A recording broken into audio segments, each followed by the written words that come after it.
All right, Alexander, let's talk about what is happening with Project Ukraine and Russia policy to mirror attacks on Shadow Fleet. It's more than a red line. Like and subscribe. the statements from Russian President Vladimir Putin about seizing Collective West ships. If the Collective West continues to go forward with seizing Russian Shadow Fleet tankers, I believe Sweden has just officially, Supreme Court has allowed the seizure of a Russian ship and to just sell its cargo and confiscate it and give it to Ukraine. And I'm sure that has pissed off Russia something special.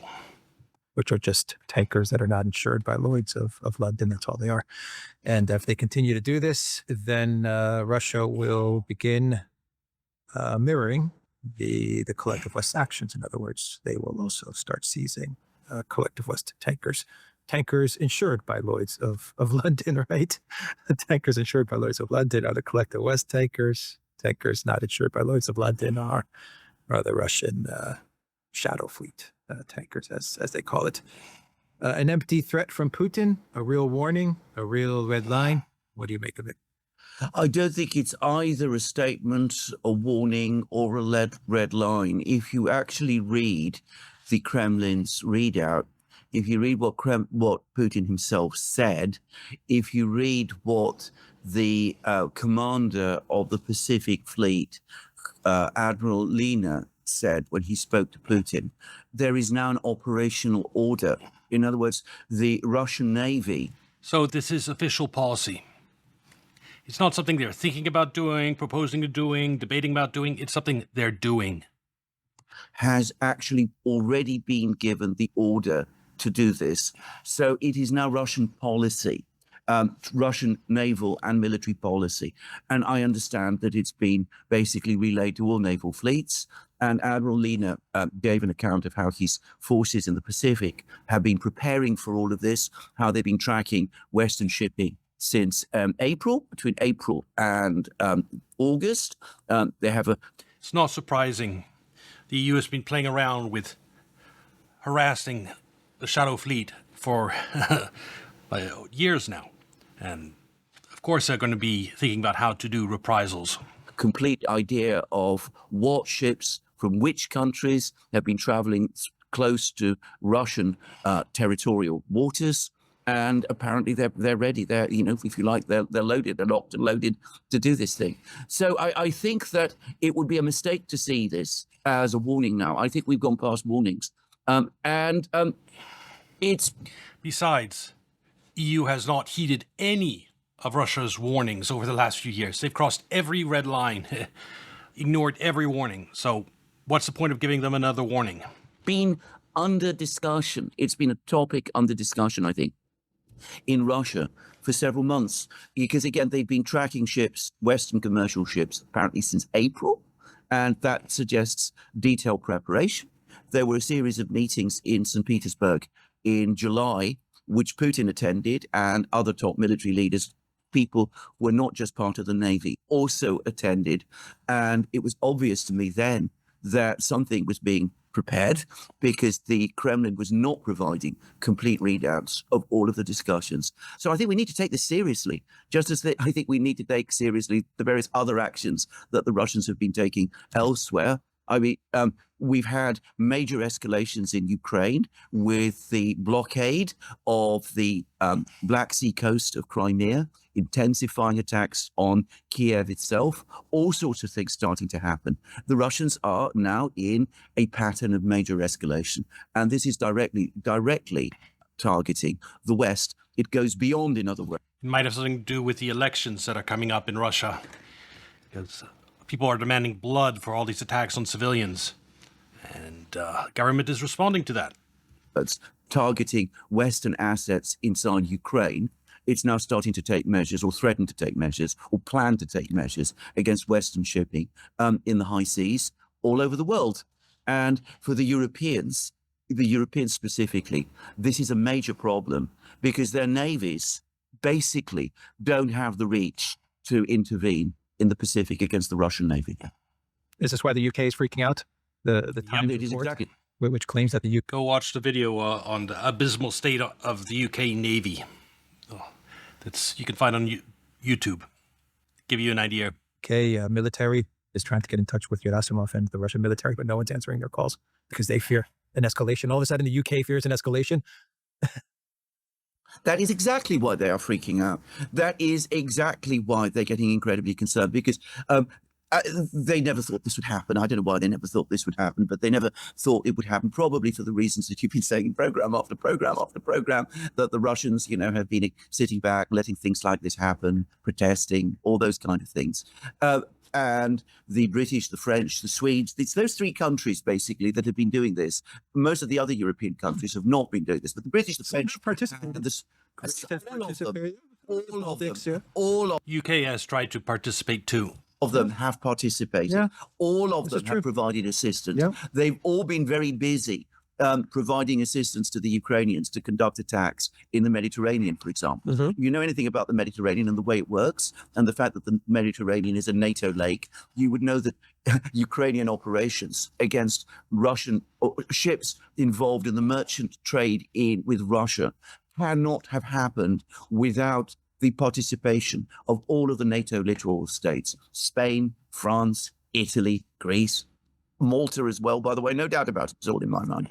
But actual seizures of ships have not been done by most of the NATO, European NATO countries, and for one very simple reason, because only two NATO European countries have fleets. France and Britain. Spain has a fleet. Italy has a fleet, but they are basically confined to the Mediterranean. And the merchant ships that they're trying to seize, the oil tankers and those things, basically they travel through the Baltic or through the Arctic. So they travel through those sort of waters. And the Swedes could obviously been assigned the job of seizing ships in the Baltic Sea as well. Now, as I said, they face this thing and they did not expect it, because the Royal Navy, to be clear, is not in a position to protect British shipping in the Pacific. Not in the least. Been a long article, which is not a coincidence, by the way. It's a long article by a retired British naval captain in the Daily Telegraph, saying that now, even in British territorial waters, the British Navy, the Royal Navy, is outmatched by the Russian Navy. The British do not have frigates as powerful, apparently, as the Russian naval frigates that have been operating there, escorting Russian ships. And of course, the Russians have a fleet in the Northern Fleet, which operates in the Arctic and in the North Sea. And they have the Baltic Fleet as well. But they also have a significant fleet in the Pacific, which the British and the French don't. And the British and the French don't have the resources to do this. Let's have a look at the size of Russia's fleet. Naval Power Comparison 2026. Okay, 9 helicopter carriers, 1 aircraft carrier. Naval fleet strength. Oh, just number of ships. Whatever this means is higher on the Russian side. A lot more corvettes. A lot more frigates. So, okay, I see here. So the United States is just using destroyers. It doesn't use frigate, and only a few corvettes. Patrol vessels. Mine warfare vessels, 45-4. Submarine, equal. So Russia's still a pretty big force in terms of the sea. Europe can't go up against Russia.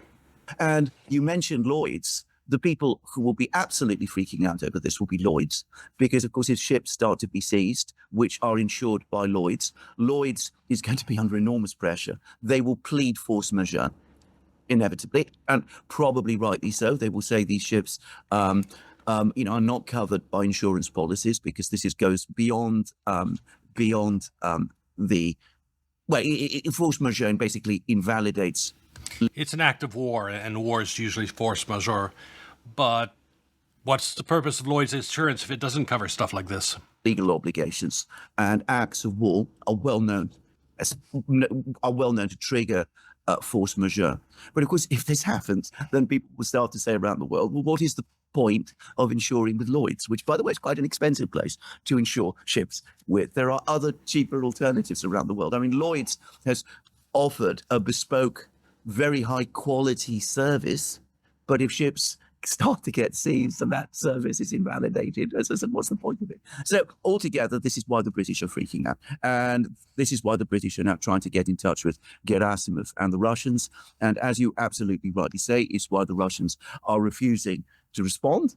And of course, on top of that, we also had a rather mysterious meeting a few weeks ago, back in July, in Vienna, between retired British diplomats and the someone who had previously been involved with the Kremlin. That meeting apparently also didn't go terribly well.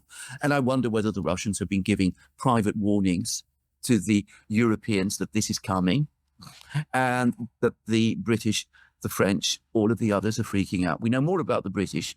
Macron, who is the most... It gives me some pleasure to see Europe freaking out after all the provocations they've done against Russia. It's like they fucked around and now they're finally finding out.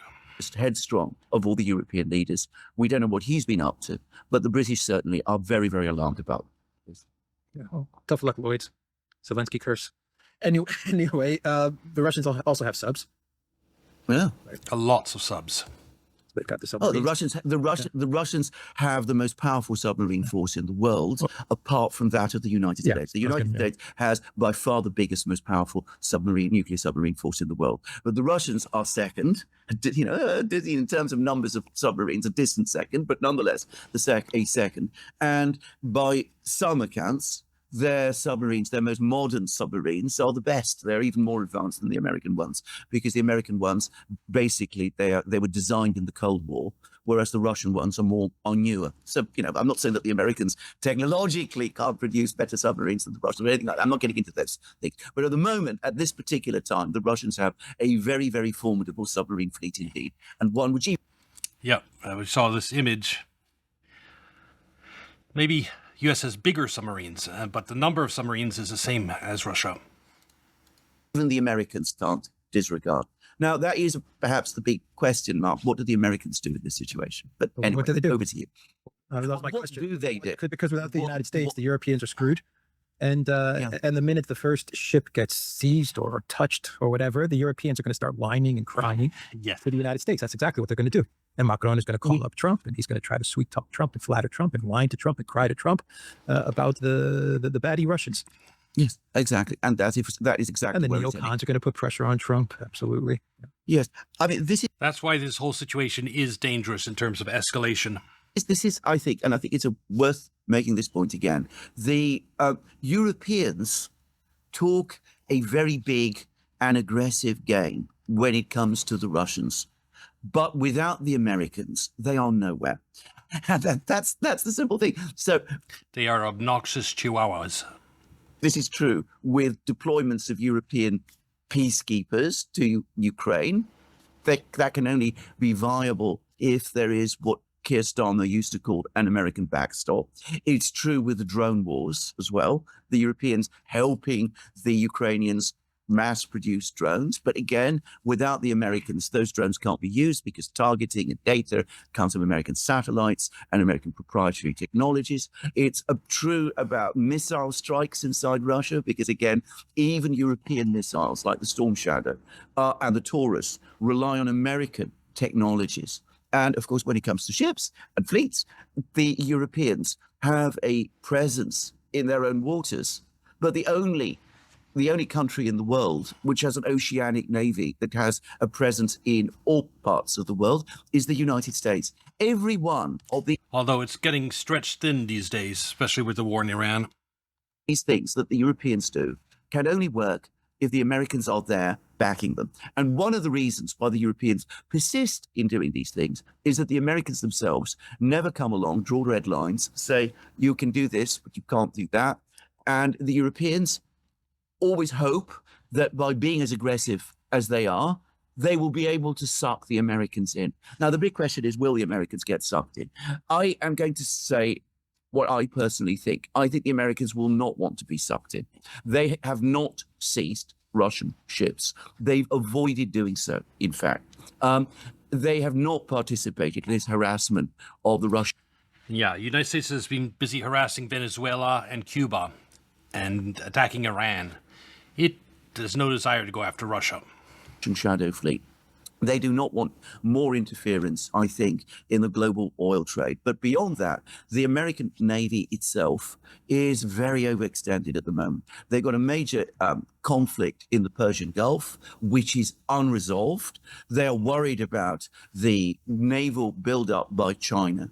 The last thing they would want, my guess is, I'm talking about the admirals now, is to be chasing around Russian warships in the Pacific and playing a game of cat and mouse with the Russians over the seizures of European maritime shipping, which is a problem that the Europeans have propelled themselves into. So I think that the Americans will not be keen to become involved. When I say the Americans, I mean the Navy and the Pentagon. The neocons and the people in intelligence agencies, they, of course... The neocons are always for war. That's why they're called neocons. So, is a neocon for war? Against who? What? No. Yes. The answer is yes. Always. War against anyone. Always. Are another matter entirely. But I get the sense that in this particular type of crisis, the Americans, as I said, will not want to be involved. I think in the end, they will want to call a stop to this. Yeah, I don't think they can be involved. Like you said, they're way overextended, and everyone realizes this. I mean, you get the stories about the Lincoln and the troubles that it has, and the fact that you have sailors at sea for 9 months, and they're losing their minds because they need to be relieved, and then there's no one to relieve them. So I think the U.S. Navy is going to definitely recommend to Trump, when the Europeans come crying, to just let it go, just walk away and don't deal with this.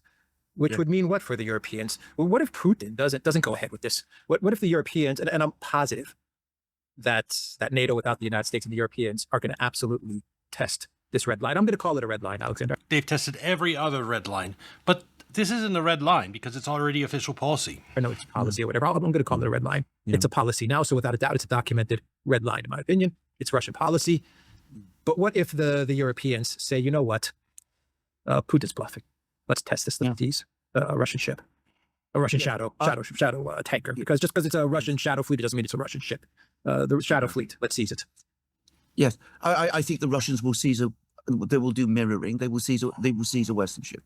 I have no doubt about this. Again, you go to the readout, it's absolutely clear. The decision to do this has been extensively discussed and made.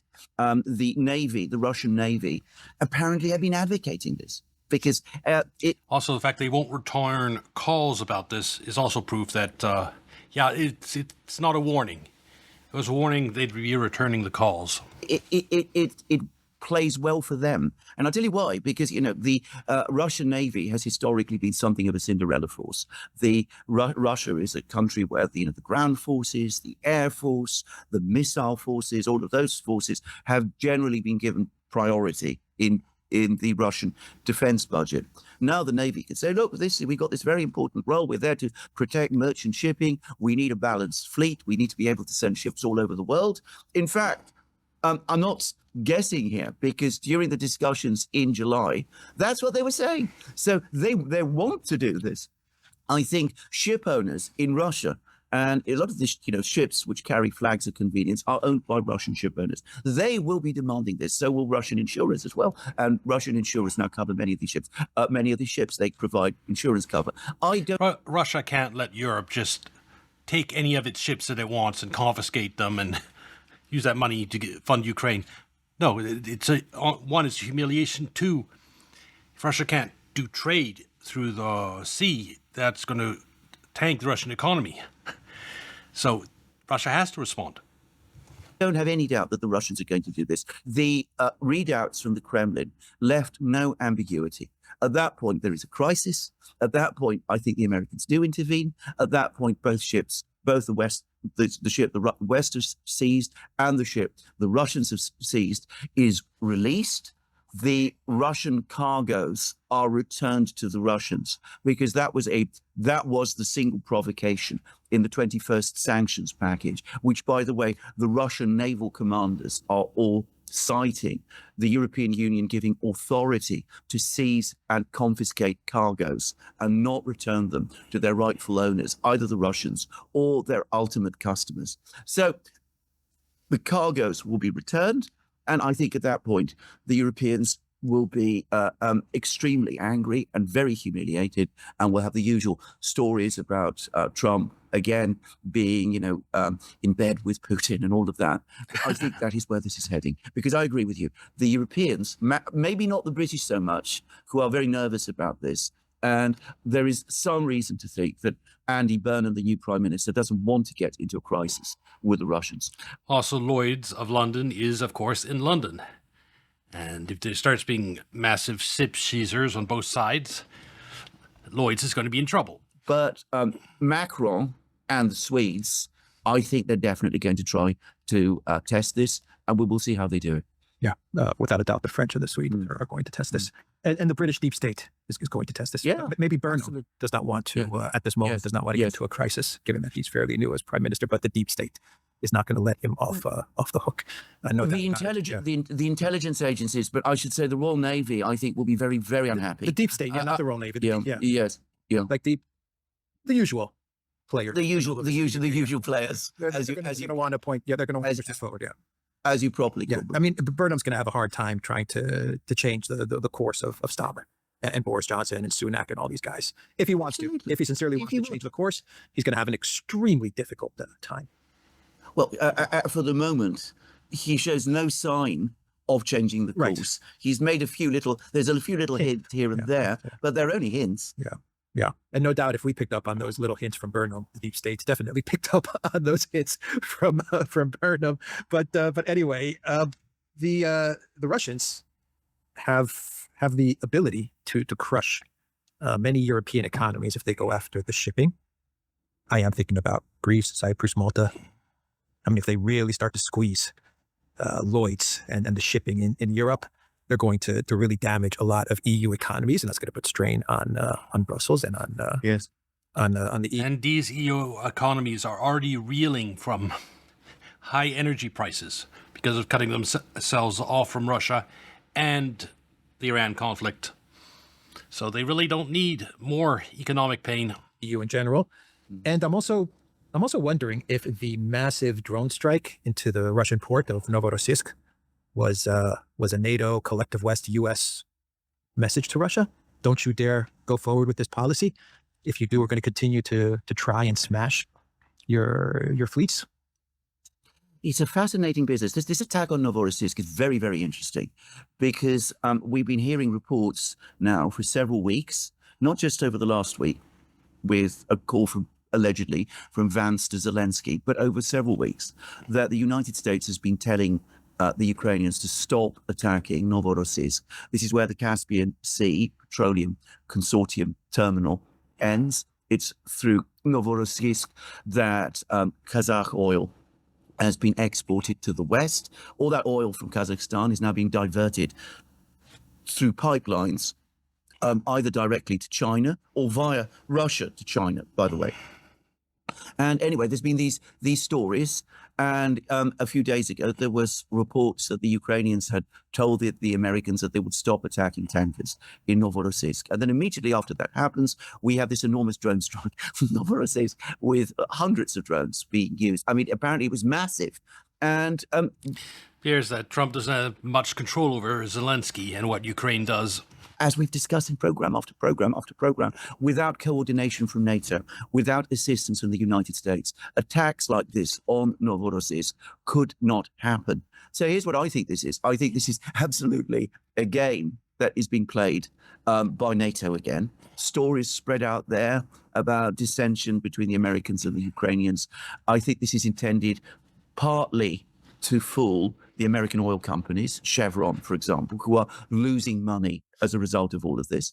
And I think it's also intended to fool the Russians, to put the Russians off their guard, the Russians thinking that Novorossiysk is not going to be attacked, standing down their air defenses. A large part of the Russian Black Sea Fleet is based at Novorossiysk.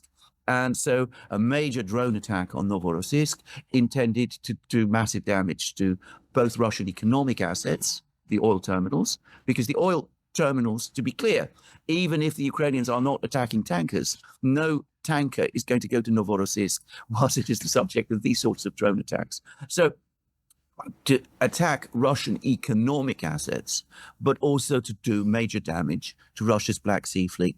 Now, this big attack that took place, this massive drone attack that took place, most reports say failed, that the Russian air defenses were ready. The Russians, in other words, did not stand down. I think we're long past the point where the Russians any longer believe all of these reports and stories that are appearing in the media about dissensions and arguments between the Americans and the Ukrainians. And it seems that very, very large numbers of drones were launched at Novorossiysk, and all of them pretty much were shot down, and the port and the facility suffered superficial damage, and the Black Sea Fleet suffered none. So this is the one place that I think Alexander, he's biased. He always downplays the damage of U.S. drone strikes, I think, too much. Like, yes, the damage to refineries being repaired, but the refineries probably are offline longer than he is willing to admit, and there is damage from all these drone strikes. Even if only 7% of the drones get through, that 7% can do a lot of damage. Attack was a failure, but it is a sign that some people in the US intelligence agencies, the deep state, are as implacable as ever. I doubt it was a warning connected to this issue of the ships. I think it is part of the overall drone offensive, which it is important to remember is a joint American-Ukrainian operation with many, many people in the United States very, very deeply invested in it. I wonder how Putin's going to retaliate, how Russia's going to retaliate, if at all, to all of this. Well, they have retaliated. I mean, they hit back. They're now going after American economic and military assets within Ukraine itself. In Kiev, there was another big drone attack on Kiev. One thing I think to say is that, of course, the people who make the drones and who are being paid for making the drones are very happy when hundreds and hundreds and hundreds of drones are launched at these targets, even if they get shot down, because, of course, it doesn't affect their money flows. But this is a massively expensive operation. This drone offensive Billions is costing a lot of money, $50,000 to $60,000 per drone. Some say more, up to $100,000 per drone. Drones being shot down in huge numbers to achieve nothing. Money's being thrown away in this drone offensive altogether, and is achieving very little. Just to say, Well, it's making the globalists very wealthy, making the MI6 let's make it. making the globalists very wealthy, and they're fine as long as they can take that money from the people, from the citizens of their respective countries. They're absolutely fine with it, and that's exactly what they're doing. And most so much corruption. citizens in most countries will never push back on any of this. Nor do they have any idea that this is being done. No, because we don't have a functioning media. Again, the solution to prevent stuff like this, graft on this level, is a media that does what the Duran is doing right here. You have this on the evening news explaining that the drones worth millions are being sent into Russia and being shot down, overwhelmingly shot down. It's just a huge waste of money. And politicians are getting rich off this. There'd be outrage from the people. They'd say, like, it's not worth it. Stop it. Who are these politicians? Arrest them. Onto them. No, absolutely. Very few people understand the economics of this. The drone offensive supposedly is costing well over $1 billion. Seeing COVID should have woken everyone up to that, one would think. Well, it started to. It was helpful. But just look at Asmongold and how much he still trusts the media. We're getting closer to it. But one thing I will say is you're guaranteed to have a huge loss of face in the media before the dollar collapse, or I should say as the dollar collapse, because it's necessary for the dollar collapse. One thing that's keeping dollar up is faith in the dollar. And as long as most people believe the mainstream media, I mean, right up into the end, they will be saying the dollar is solid, it's a reserve currency. People who say invest something other than dollar are insane. It'll be saying that right up into the end. And so if most people are still believing that and still investing in the United States and in dollar and treasuries, then the dollar cannot completely hyperinflate. So a loss of faith in the media is a prerequisite to hyperinflation and in the dollar. So, and when loss of faith in the media happens, a lot of other things will come to light. It'll be a lot of fun.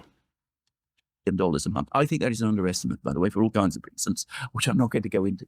But I mean, the reason I think it's an underestimate, briefly, is that it only adds up the cost of the numbers of drones used. But of course, it's not just drones, it's launchers, it's all kinds of other things that have to be used in order to sustain this offensive. I think multiple $billion a month. It's the perfect grift because you launch these things, they may not achieve very much, but the money continues to flow and you get the media to pump out stories about its enormous success.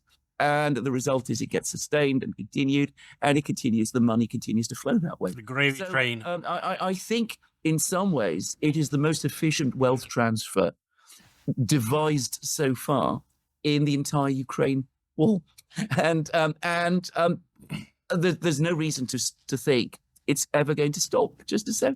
Yeah, no one even knows where these facilities are. No, So even exactly. if people wanted to complain about this, to voice their discontent with all of this, money being thrown away, they don't even know where to begin. The facilities are in Ukraine or they're hidden throughout Ukraine. There's also some facilities in Europe, but we don't know where they are in Europe, but we have to keep them secret. And then you have the facilities in the US and the components from China, which enter into Europe and they're assembled there and transferred to Ukraine. Where do you start? Right? So Exactly. it's Exactly. a perfect grift for them. It's a perfect. It's as I say, it's the most efficient grift of all. Because I got to say, I don't think there are great drone factories. Why would they need great drone factories when the components come from China and are just being screwed together? Assembly plants located all around Europe and the US and Canada. There's probably hundreds of these plants all over the place. Exactly. Yeah, a very wide distributed logistic network that assembles these drones. Exactly, but you see, you don't need skilled workers. That's the point. So you don't need to pay people very much. You probably can find all kinds of people who you can pay, Migrants. a minimum wage salaries. I mean, it is extremely simple, very efficient. It is making people, many people, very, very rich. And yes, the Chinese are tightening up. Many people, but in reality, it's the 1%. It's actually a very small number of people, a couple hundred people, very rich. And the migrants that they're bringing in to do the labor at the factories are making everyone else in Europe less safe and poorer because thefts are definitely up. Licenses and export controls, but there'll always be enough drone components seeping through. And those don't cost very much to keep it going. Compared to, you remember President Pavel's idea about buying shells on the international arms market? That was a massively inefficient way of spending taxpayers' money. And this is, from the point of view of the people who profit from this, an extremely efficient way to make money from Western taxpayers, because the costs are high, the profits are high, but the overheads are very low. Yeah, the Pavel plan relied on Europe producing the ammunition or trying to buy the ammunition around the world, and so that drove the prices up. This is just about And shells are big, expensive, heavy things.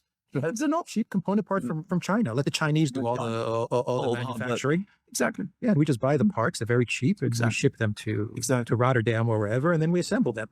That's it. And then Ukraine puts a sticker on it.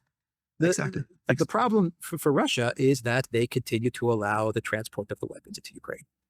That's it. Well, yes. Yeah. Yes. So they've got Odessa now locked down, but That is going to create some logistical hurdles for the EU, in that moving in huge quantity of drones, for example, is easiest to do via sea, or any other type of equipment like vehicles, tanks, etc. The sea is the way to do it, but not anymore for Ukraine. But what more can they do? They can do more, but what more will Putin do? Well, they're tightening, as I said, they're stopping the control of the railways. They're stopping, the barges apparently aren't working. They can, these things can probably be sent by truck and things of that kind. For the moment, at least, attacks on targets in Europe, I mean, obviously that's off the agenda. No, I'm not saying targets in Europe. I'm saying in Europe. How does Putin stop the transport of the finished product into Ukraine? Well, as I said, ultimately, the most efficient way to do that is to destroy the railways, to knock out the railways, the locomotives, which they are systematically doing, and the bridges and all of that. So, I mean, you could see that gradually they are tightening their control over the transport links into Ukraine. But I suspect these things can be transported into Ukraine fairly easily. We're talking about relatively light. Probably not in huge obviously quantities. Yeah, if you're talking bulk, and you need bulk, if you're shooting off hundreds of these, there's a limit to how many you can move by truck. Exactly. The warehouses get destroyed, but you have, and you might have thousands of drones there, but I mean, you can still have thousands of other drones being made because this is a relatively simple industrial process. You remember that Putin was talking about strengthening Russian air defenses. But remember, China is now putting export restrictions on drone parts, and if that actually comes into force, then that's the end of this drone nonsense in Ukraine. Because what Europe is ultimately doing in terms of manufacturing drones, it's just like going to IKEA and buying a closet. And you come home, you assemble the closet. They're getting all the parts from Russia and then doing the assembling in Europe.